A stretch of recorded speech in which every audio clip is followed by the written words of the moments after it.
अब हम बात करते हैं गैब्रियल थैलामाइड रिएक्शन की। तो ये क्या है?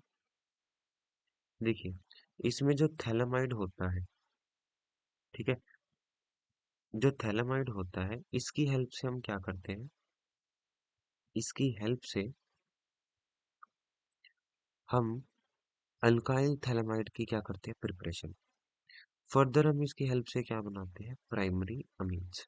ठीक है, तो ये जो गैब्रियल थैलामाइड सिंथेसिस है, ये प्राइमरी अमीन्स की प्रिपरेशन के लिए क्या होता है, यूज होता है।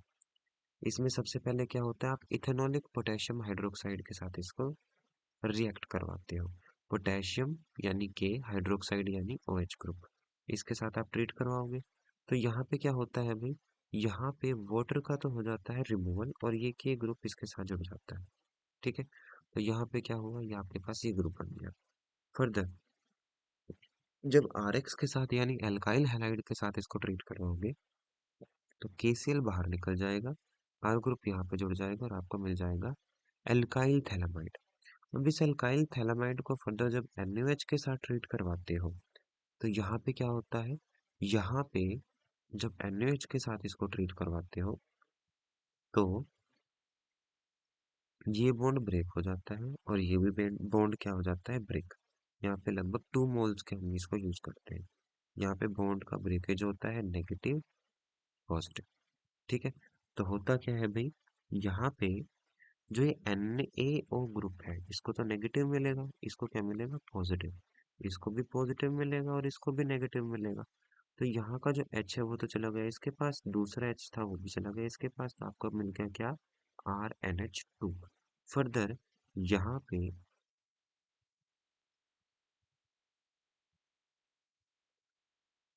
यहाँ पे ये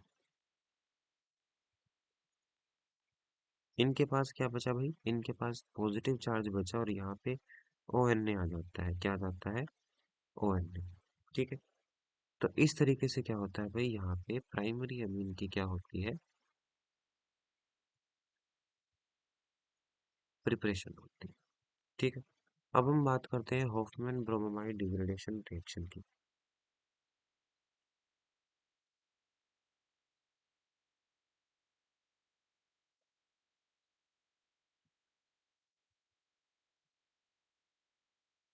इसमें क्या होता है, तो हॉफमैन ब्रोमामाइड डिग्रेडेशन रिएक्शन में क्या होता है, इसमें आप प्राइमरी अमीन्स की प्रिपरेशन करते हो।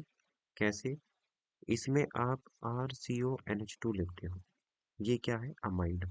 इस अमाइड को आप Br2 की प्रेजेंस में और NaOH की प्रेजेंस में क्या करवाते हो, ट्रीट करवाते हो। ठीक है, तो इससे क्या होता है भाई, इससे मल्टीपल प्रोडक्ट्स भी बनते हैं, जिसमें से एक जो है,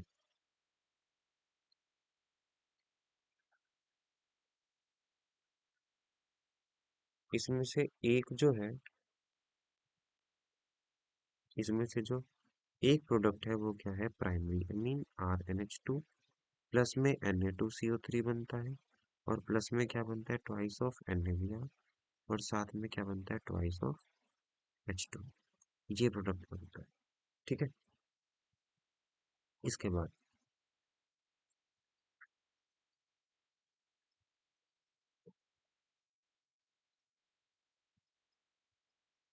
अब हम बात करते हैं आगे। आपको क्या करना है भाई, आपको क्लोरीन हटाना है और यहाँ पे क्या लगाना है, NH2, और साथ में कार्बन भी ऐड करना है। ठीक है, क्योंकि यहाँ पे 2 कार्बन है और यहाँ पे कितने दिए, 3।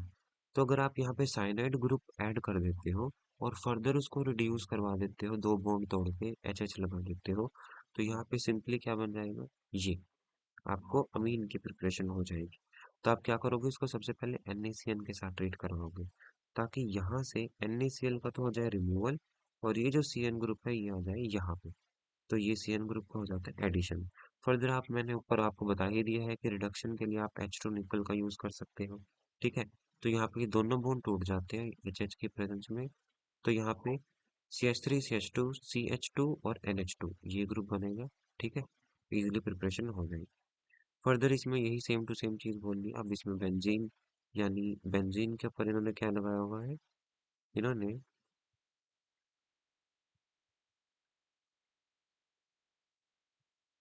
HCl लगाया हुआ है। ठीक है,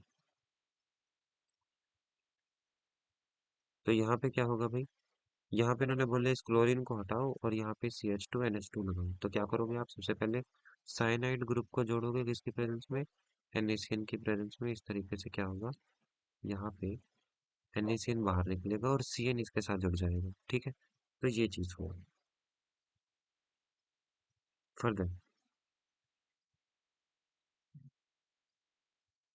आगे ये इन्होंने एक और रिएक्शन दी हुई है।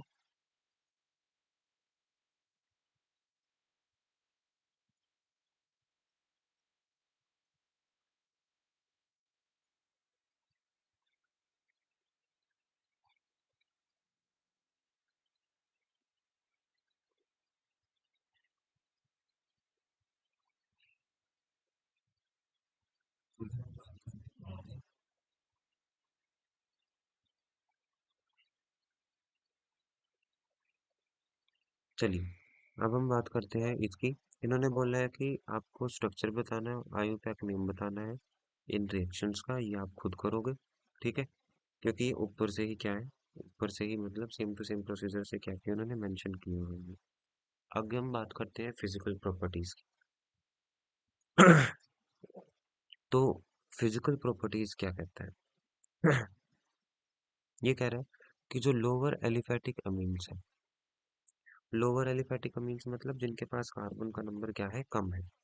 तो ये जो लोअर एलिफैटिक अमीन्स है, ये कैसे होते हैं, गैसेस नेचर में, जिनका फिशी ऑर्डर होता है, यानी कि फिश जैसे इनकी क्या होती है, स्मेल होती है। फर्दर कह रहा है जो प्राइमरी अमीन्स है, 3 या उससे ज्यादा कार्बन एटम्स है, ठीक है, तो ये कैसे होते हैं, लिक्विड। ठीक है, और जो ज्यादा ज्यादा कार्बन ऐड होते चले जाते हैं तो ये क्या होते हैं, सॉलिड में कन्वर्ट हो जाते हैं। एनिलीन की अगर आप बात करोगे या अराइल अमीन्स की, एनिलीन मतलब जब बेंजीन के ऊपर NH2 हो तो इसे क्या बोलते हैं, एनिलीन। फर्दर अगर आप अराइल अमीन्स की बात करोगे, यानी फर्दर आपने CH2 वगैरह वगैरह अदर आपने ग्रुप्स ऐड किए, तो अराइल अमीन जो होते हैं ये कैसे होते हैं, कलरलेस होते हैं, लेकिन ये कलर शो कर देते हैं जब ये एटमॉस्फेरिक ऑक्सीजन की प्रेजेंस में आ जाते हैं। ठीक है, फर्दर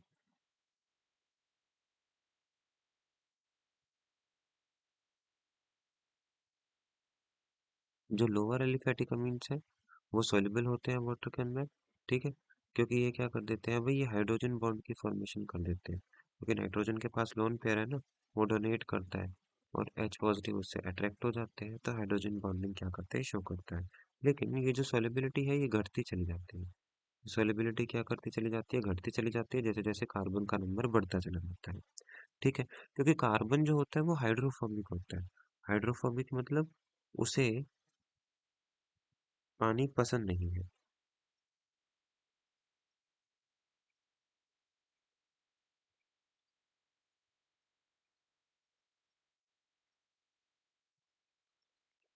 एक सेकेंड।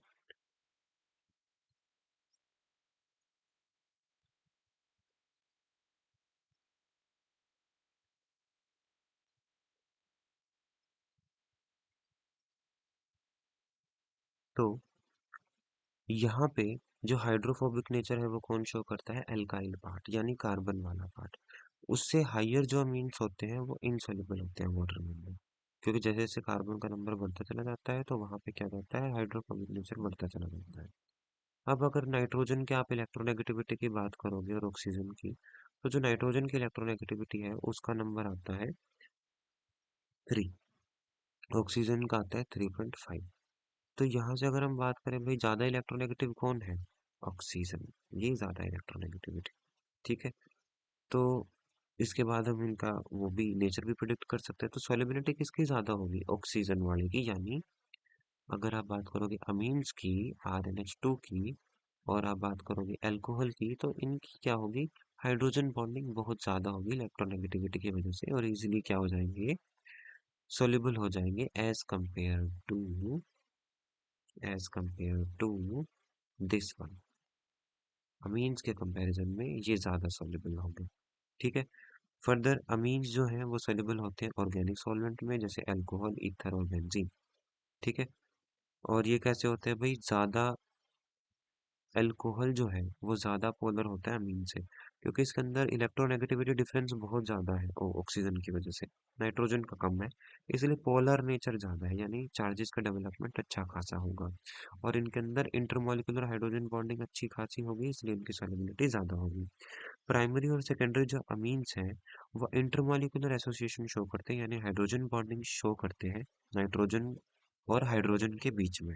ठीक है, यानी देखिए RNH2 है और RNH2 है, ये कह रहे हैं भाई इसका जो लोन पेयर है ना वो इसके साथ क्या करेंगे, हाइड्रोजन बॉन्डिंग करेंगे, इसके लोन पेयर इसके साथ हाइड्रोजन बॉन्डिंग करेंगे। तो ये चीज वो कहना चाह रहे हैं, इसीलिए सेकेंडरी भी करेंगे। ठीक है, और टर्शरी जो है, टर्शरी यानी आर्थी एन, इसके पास तो है ही नहीं भाई हाइड्रोजन। ठीक है, तो क्या ये हाइड्रोजन बॉन्डिंग शो करेगा? नहीं, क्योंकि इसके पास तो क्या है, हाइड्रोजन ही नहीं है। ठीक है, तो ये क्या करता है भाई, हाइड्रोजन बॉन्डिंग की फॉर्मेशन नहीं करता। Therefore the order of boiling point isomer as follows, इसलिए जो बॉइलिंग पॉइंट होता है वो सबसे ज्यादा किसका होता है, सबसे ज्यादा जो बॉइलिंग पॉइंट होता है वो प्राइमरी का, फिर सेकेंडरी का, फिर टर्शियरी का। ठीक है, फिर उसके बाद हम बात करते हैं केमिकल रिएक्शंस की। केमिकल रिएक्शंस में अगर मैं बात करूं तो जो इलेक्ट्रोनेगेटिविटी डिफरेंस है नाइट्रोजन और हाइड्रोजन के बीच में, इसकी वजह से क्या होता है, और साथ ही साथ अनशेयर्ड पेयर ऑफ इलेक्ट्रॉन भी है। ठीक है, इलेक्ट्रोनेगेटिविटी डिफरेंस भी है नाइट्रोजन और हाइड्रोजन के बीच में, साथ ही साथ एक अनशेयर्ड पेयर ऑफ इलेक्ट्रॉन भी है, जिसकी वजह से ये क्या करता है, इसे रिएक्टिविटी प्रोवाइड करता है, इसको रिएक्टिव नेचर प्रोवाइड करता है। जो नंबर है हाइड्रोजन एटम्स का जो नाइट्रोजन के साथ अटैच होंगे वो डिसाइड करेंगे रिएक्शन को। ठीक है, जैसे प्राइमरी में 2 हाइड्रोजन होते हैं, सेकेंडरी में 1 होता है, टर्शरी में तो होता ही नहीं। तो ये बहुत ज़्यादा डिफरेंट मैनर में रिएक्शंस को क्या करते हैं, प्रोसीड करते हैं। और तो और जो अमीन्स हैं वो न्यूक्लियोफाइल की तरह बिहेव करते हैं, क्योंकि उनके पास एक अनशेयर्ड पेयर ऑफ इलेक्ट्रॉन है। नाइट्रोजन के ऊपर क्या है, लोन पेयर है, तो इसको ये क्या कर सकते हैं, डोनेट कर सकते हैं। ठीक है, some of the reactions of amines are described below. सबसे पहले बेसिक कैरेक्टर, भाई बेसिक कैरेक्टर का तो मतलब यही है ना कि अगर अपने लोन पेयर को डोनेट कर पा रहा है, यही तो क्या है इसका बेसिक कैरेक्टर। ठीक है, यही है इसका बेसिक कैरेक्टर। तो ये क्या करता है, लोन पेयर डोनेट कर देता है HX को। ठीक है, तो ये क्या होगा, हाइड्रोजन इसके साथ जुड़ जाएगा, और ये जो हेलोजन होगा ये भी इसके साथ जुड़ जाएगा, तो ये यहाँ से क्या होगा, एक सॉल्ट की फॉर्मेशन होगी। सिमिलरली एनिलीन क्या करता है, HCl के साथ भी रिएक्ट करता है, और ये क्या बन जाता है, एनिलीनियम क्लोराइड। फर्दर हम बात करते हैं भाई, अमीन के जो सॉल्ट्स होते हैं अगर आप उन्हें बेस के साथ ट्रीट करवा दो तो वो दोबारा आपको सेम टू सेम पेरेंट अमीन दे देंगे। जैसे आपने RNH3 प्लस एक्स माइनस को आपने एक बेस के साथ, इस बेस क्या करता है, वो H माइनस रिलीज करता है, अगर एक बेस के साथ ट्रीट करवा दिया तो यहाँ पे क्या होगा, एक तो वाटर का रिमूवल हो जाएगा, ये रिमूव हो जाएगा क्लोरीन आयन या ब्रोमीन आयन, ठीक है, या आयोडाइड आयन, और सिंपली आपको आपका पेरेंट जो अमीन था वो मिल जाएगा। ठीक है, अमीन के जो सॉल्ट्स होते हैं वो सॉल्युबल होते हैं वाटर के अंदर, लेकिन ऑर्गेनिक सॉल्वेंट्स के अंदर ये डिसॉल्व नहीं होते। ठीक है, फर्दर अगर हम बात करें, this reaction is the basis for the separation of amines from non basic organic compounds. ठीक है, which are insoluble in water. इसी के बेसिस पे आप क्या करते हो, सेपरेशन भी कर सकते हो किसकी, अमीन्स की, from non basic organic compound, क्योंकि ये तो बेसिक नेचर होता है। लेकिन दूसरे जो ऑर्गेनिक कंपाउंड होंगे जिनका बेसिक नेचर नहीं होता, उनसे आप उनको डिफरेंशिएट कर सकते हो इसकी बेसिसिटी की हेल्प से। जो रिएक्शन है अमीन्स की, अगर आप इन्हें मिनरल एसिड के साथ ट्रीट करवाओगे तो यहाँ पे क्या होगा, अमोनियम सॉल्ट्स की प्रिपरेशन होगी, that these are basic in nature. ठीक है, और ये प्रूव करेंगे इनका नेचर कैसा होता है, बेसिक। अमीन्स के पास क्या होता है, एक अनशेयर्ड पेयर ऑफ इलेक्ट्रॉन होता है, जिसकी वजह से ये क्या करते हैं, लुईस बेस की तरह बिहेव करते हैं। ये बात हमें पता है कि लुईस बेस कौन से होते हैं, जो लोन पेयर को डोनेट करें। जो बेसिक करेक्टर है अमीन्स का, उसे आप बेटर अंडरस्टूड कर सकते हो केबी की हेल्प से। देखिए, जिसका केबी वैल्यू जितना ज्यादा होगा उसका बेसिक करेक्टर क्या होगा, उतना ज्यादा होगा। कैसे, देखिए, अगर आप RNH2 को वाटर के साथ ट्रीट करवाते हो तो ये आपको फॉर्म में होगा। ठीक है, साथ में मिलेगा ये बेस। ठीक है, तो होता क्या है, देखिए इसे आप ये प्रोडक्ट की हेल्प से लिख सकते हो। ठीक है, ये कांस्टेंट है कि आपने इक्विलिब्रियम में पढ़ा होगा, तो ये जो रेट कांस्टेंट है इसको आप कैसे इस टाइप से लिख सकते हो, प्रोडक्ट वाली साइड जो होगी डिवाइडेड में क्या हो जाएगी, रिएक्टेंट वाली साइड। अब अगर आप इसको वाटर के साथ मल्टीप्लाई करोगे तो यहाँ पे क्या आ जाएगा, केबी। केबी क्या हो जाएगा, ये सारा जो बर्तन, ये जो बचा है, ठीक है, ये सारा का सारा क्या हो जाएगा, केबी के बराबर हो जाएगा। ठीक है, अब ये जो Kb है, ये क्या देगा आपको, पीएच की वैल्यू देगा। ठीक है, जैसे pH is equal to negative of log of H positive. ठीक है, तो ये आपको एसिडिटी का ऑर्डर देता है। ठीक है, सिमिलरली इसमें क्या होता है भाई, जैसे जो पी के बी है, ये क्या होता है, negative of log of K B. ठीक है, अब ये क्या कहता है, ये दोनों इनवर्सली प्रोपोर्शनल है। अगर के बी जितना ज्यादा होगा तो बेसिक करेक्टर उतना ज्यादा होगा, पी के बी जितना ज्यादा होगा तो बेसिक करेक्टर क्या होगा, उतना कम। ठीक है, तो ये जो पी के बी है, P K be inversely proportional होता है किसके, बेसिक करेक्टर के। Larger the value of K B, smaller the value of P K B, stronger is the base. ठीक है, यही चीज मैं कह रहा हूँ। जितनी ज्यादा वैल्यू के बी की होगी, जितनी छोटी वैल्यू पी के बी की होगी, उतना अच्छा खासा बेस होगा। ठीक है, जो पी के बी वैल्यू है अमोनिया की, वो कितनी है, 4.75।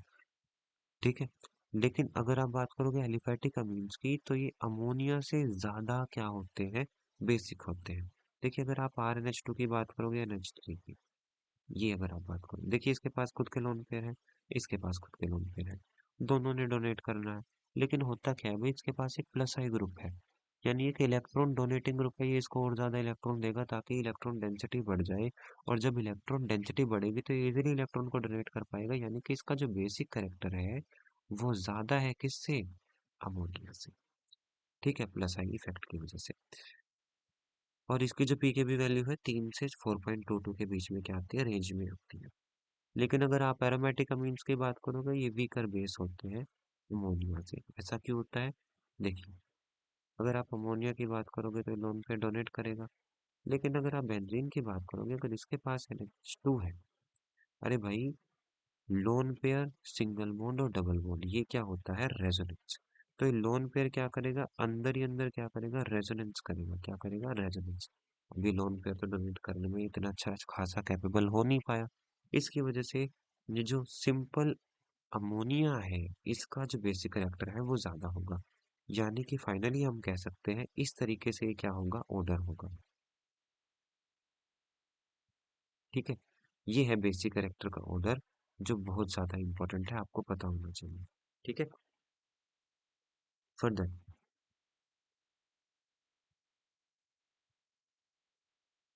फर्दर ये कह रहा है भाई, यही चीज plus I minus I effect जो है, इसकी हेल्प से आप क्या कर सकते हो, बेसिक कैरेक्टर को आप क्या कर सकते हो, कैलकुलेट कर सकते हो, किसका ज्यादा है किसका कम है। अगर आप स्ट्रक्चर बेसिसिटी रिलेशनशिप्स की बात करोगे, जैसे सबसे पहले एल्केन अमीन और अमोनिया है, ये मैंने अभी अभी बताया। अमोनिया की अगर बात करोगे और इसकी बात करोगे, तो होता क्या है, प्लस आई इफेक्ट होता है किसका, आर ग्रुप का। यानी ये इलेक्ट्रॉन दे रहा है, इसके पास है, और ज्यादा इलेक्ट्रॉन डेंसिटी कर रहा है और इलेक्ट्रॉन को डोनेट कर रहा है, और इसकी वजह से क्या हो रहा है, इसका जो बेसिक करेक्टर है वो क्या होता जा रहा है, बढ़ता जा रहा है। लेकिन अगर आप बात करोगे किसकी,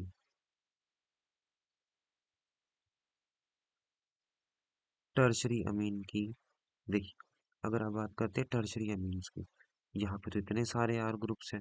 ठीक है, इस तरीके से क्या होगा, इलेक्ट्रॉन को ये क्या करेंगे, डोनेट करेंगे। इस तरीके से ऑर्डर होना चाहिए। ठीक है, तो ये किसका ऑर्डर है भाई, ये है गैसियस स्टेट का ऑर्डर। किसका है, गैसियस स्टेट का। ये जो ट्रेंड है, ये गैसियस स्टेट के लिए यूज होता है, ये बात आपको याद रखनी है।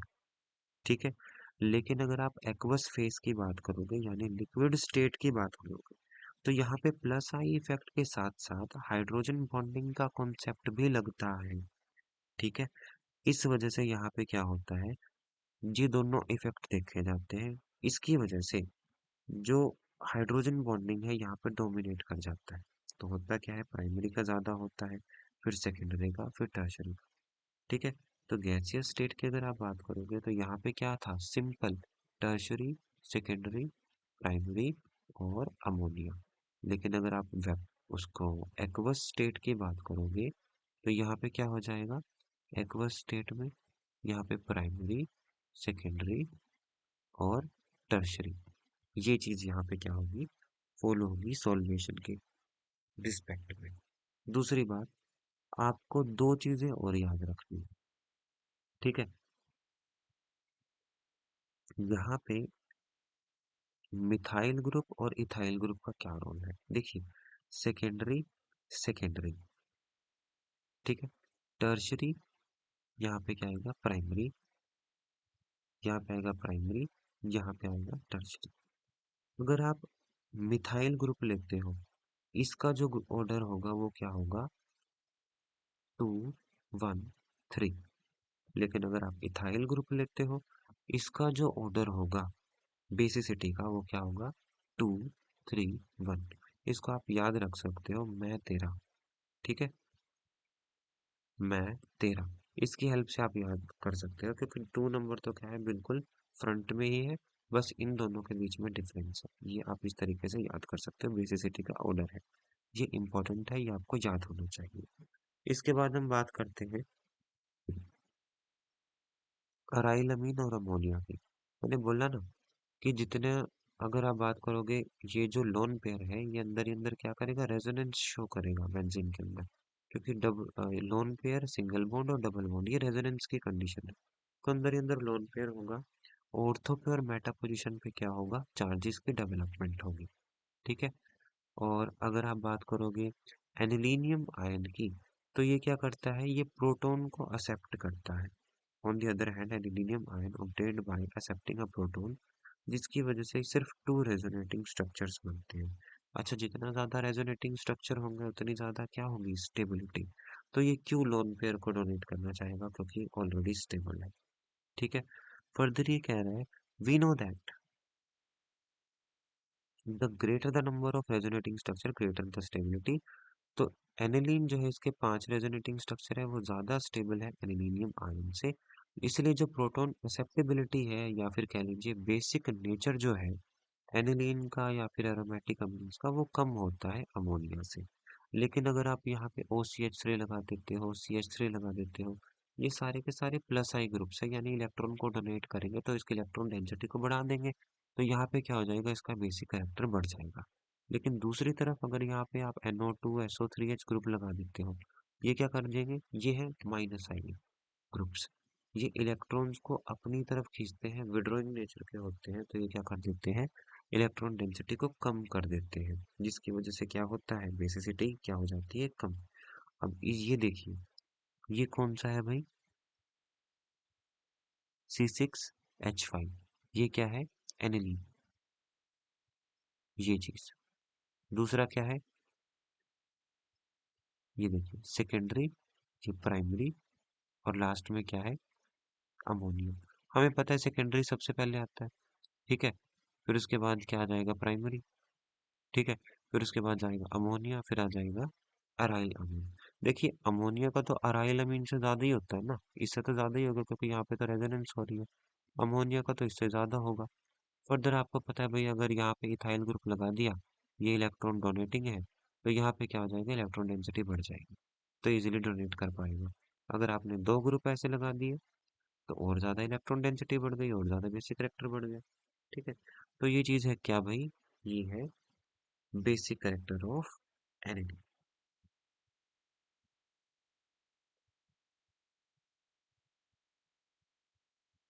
आज की वीडियो में हम इतना ही करेंगे।